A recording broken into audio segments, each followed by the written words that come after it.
So with me today, I have Patrick Albano from CRO at Adtheorent. Welcome. Thank you. Thanks for having me. Cheers.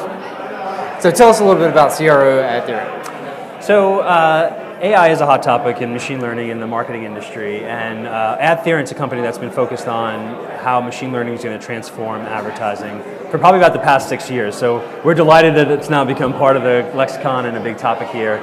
But basically what we do is, the first component of our business is helping advertisers to analyze billions of data points so that they can more effectively predict who will engage with their ads. So in the classic world of advertising, you usually look at 1 or 2 data points about a person, their age, their gender, and something they did in the past, but it's a limited view. And so now with machine learning, you can look at all the aspects of a person and predict their next action. We've now started to apply machine learning to ad creative as well. And so this is the concept of either deciding which ad to serve to a person based on their behavior, or actually generating the copy and the content of the ad based on what the machine predicts about a person. So the second component is really around creative. And the final component is machine learning loves new information, and the machines thrive on knowing whether they were right or wrong. So we look at attribution in a unique way, in the sense of if someone engages with an ad and they actually purchase something in a store, we not only tell an advertiser this person purchased something, a car or a product, but we actually feed that information back into the machine so the machine can understand what aspects of that person drove them to buy something, and then how do I find people that will buy more products in the future. So all those things come together to be one platform where advertisers are seeing better performance and using machine learning to really engage new customers. I think there seems to be a bit of confusion about AI and machine learning. Let's kind of break it down a little bit and tell us what's the difference. Is there a difference? Sure. What are the proper terminologies? Right, so the way I think about it is artificial intelligence are computer programs that mimic human behavior. So that's kind of the broad category, and there's lots of things in that. There's being able to mimic speech, or self-driving cars kind of mimic what you might do with your hands. Machine learning is mimicking what you do with your brain. Okay. So the human brain absorbs information and goes out and does a task, but it gets better at that task over time, and that's how machine learning works. So machine learning is a subsection of AI, and it's particularly focused on computers that learn and get better over time. One of the biggest points is you have to collect that data. You have to have that. You have to start off with data about the person or the customers to begin with. And there's been so much negative press, I think, and especially in the marketing, for the marketing world, the advertising world lately. Can you set the story straight? You know, is AI and the data that we're collecting, is this something that we need to be worried about as consumers? Or is our data safe, personality safe? Well, it all depends on the companies, right? I think a lot of the negative press lately hasn't been around advertising per se, but around companies that aren't protecting the data of consumers, and that's always a risk, right? We're focused on making sure that whatever data we have is safe and secure. I think most marketers also protect their CRM databases and anything that they own in a unique way. So it really, that's a key topic across the world, is that we have to protect our data. But the flip side of it is, I think if you can give a consumer a personalized experience and give them something that they're maybe not expecting, and it's a delightful sort of suggestion, they're happy about it.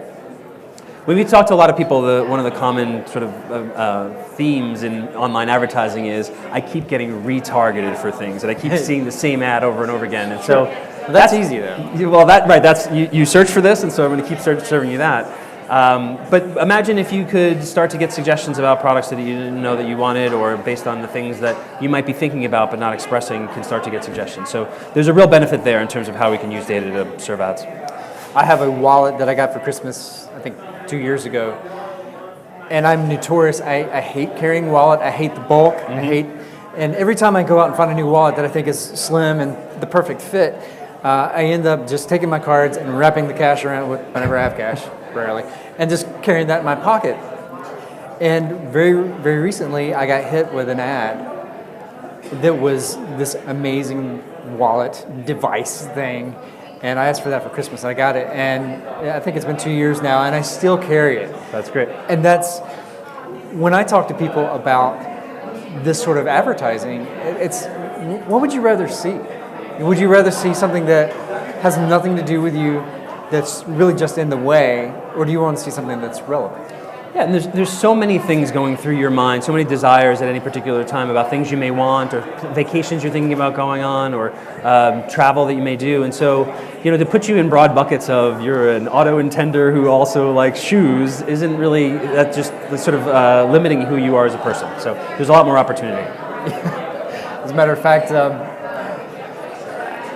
that kind of goes into a question that we talked about quite a bit over the past year. How is ad blocking affecting this sort of technology? Well, we've focused on really collecting and creating a unique data set that's for consumers, and we've mapped that back to people's households, which is a really strong indicator of who the people are and when they want to receive ads. Ad blocking hasn't become a huge issue, but there are some Apple's released a new sort of tracking capability or tracking blocker in the new iOS, and so because we've identified people map back to their households, we're not as susceptible to that. Sure. But I think it comes back to the question you asked before: is the less responsible we are, and the more bad ads we serve, the more people are going to block, and so. Our hope is that by serving people the right ads, they won't block and they won't turn off their cookies.